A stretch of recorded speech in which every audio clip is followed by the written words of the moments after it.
नमस्कार दोस्तों, आप सभी का स्वागत है। और आज हम बात करेंगे झाबुआ जिले में चल रही अतिक्रमण मुहिम को लेकर।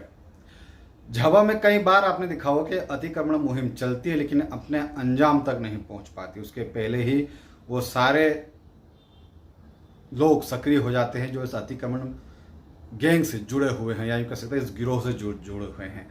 झाबुआ शहर की अलग अलग सड़कों पर अतिक्रमण पसरा हुआ है जो शहर की खूबसूरती भी खराब करते हैं। इसके साथ ही जो ट्रैफिक है उसमें काफ़ी बड़ी बाधा ये अतिक्रमण बना हुआ है। अगर हम फव्वारा चौक से लेकर विजय स्तंभ तक की बात करें तो सड़क के दोनों ओर जो दुकान है वो उनका सामान सड़क तक आ पहुंचता है। जो वाहन है वो तो लगभग भी सड़क में पहुंच जाते हैं। और यही स्थिति अगर आप बस स्टैंड से लेकर राजवाड़ा चौक तक मेन मार्केट होते हुए जाएंगे तब वहाँ भी ये स्थिति है कि दुकानें सड़क तक हैं और जो वाहन है, जो ग्राहक पहुँचते हैं, उनके वाहन लगभग सड़क के बीच में पहुंच जाते हैं और इसी से ट्रैफिक लगातार बाधित होता है।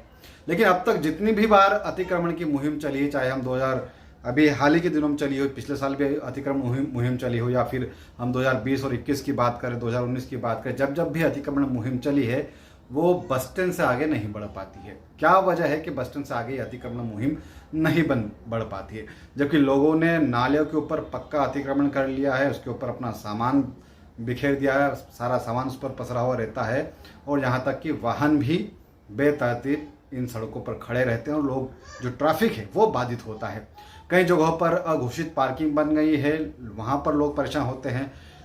दूसरी ओर जो प्रशासन है, या कहने के प्रशासन कार्रवाई कर रहा है कि यातायात जो है उसको ठीक करने के मकसद से लगातार जो हाथ ठेले वाले हैं, जो छोटी छोटी गुमटियाँ हैं, उनको बस स्टैंड और उसके आसपास के इलाकों से हटाया जा रहा है।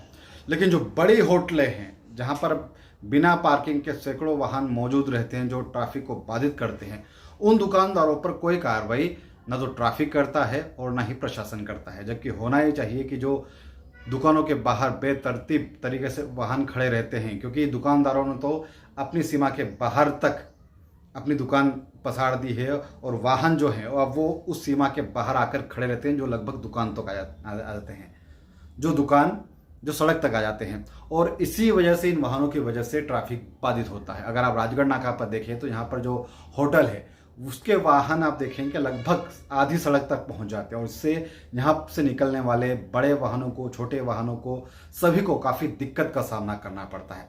लेकिन अब तक न तो ट्रैफिक विभाग ने और न ही प्रशासन ने इस ओर कई कार्रवाई की है। इस तरह की कई तरह की होटलें हैं, अगर आप बस स्टैंड देखें तो वहाँ पर भी इस तरह की होटलें हैं जो बाहर तक फैली हुई हैं और वाहन को बीच रास्ते में खड़े रहना पड़ता है। तो प्रशासन को ये चाहिए कि अगर वो अतिक्रमण वास्तव में हटाना चाहते हैं, वास्तव में शहर के ट्रैफिक को व्यवस्थित करना चाहते हैं, तो एक जैसी कार्रवाई पूरे झाबुआ शहर में चलाए। और खासकर छोटे आप हाथ ठेला वालों को हटा रहे हैं, गुमटियों वालों को हटा रहे हैं, तो उसके अलावा जो बड़े दुकानदार हैं जो इस तरह का जो अपना सामान है उन्होंने सड़क तक फैला के रखा हुआ है, उन पर भी कार्रवाई होनी चाहिए। और क्या वजह है, सबसे बड़ा सवाल यही है लोगों के मन में कि क्या वजह है कि कभी भी अतिक्रमण की कार्रवाई बस स्टैंड, थानला गेट से आगे नहीं पहुंच पाती है।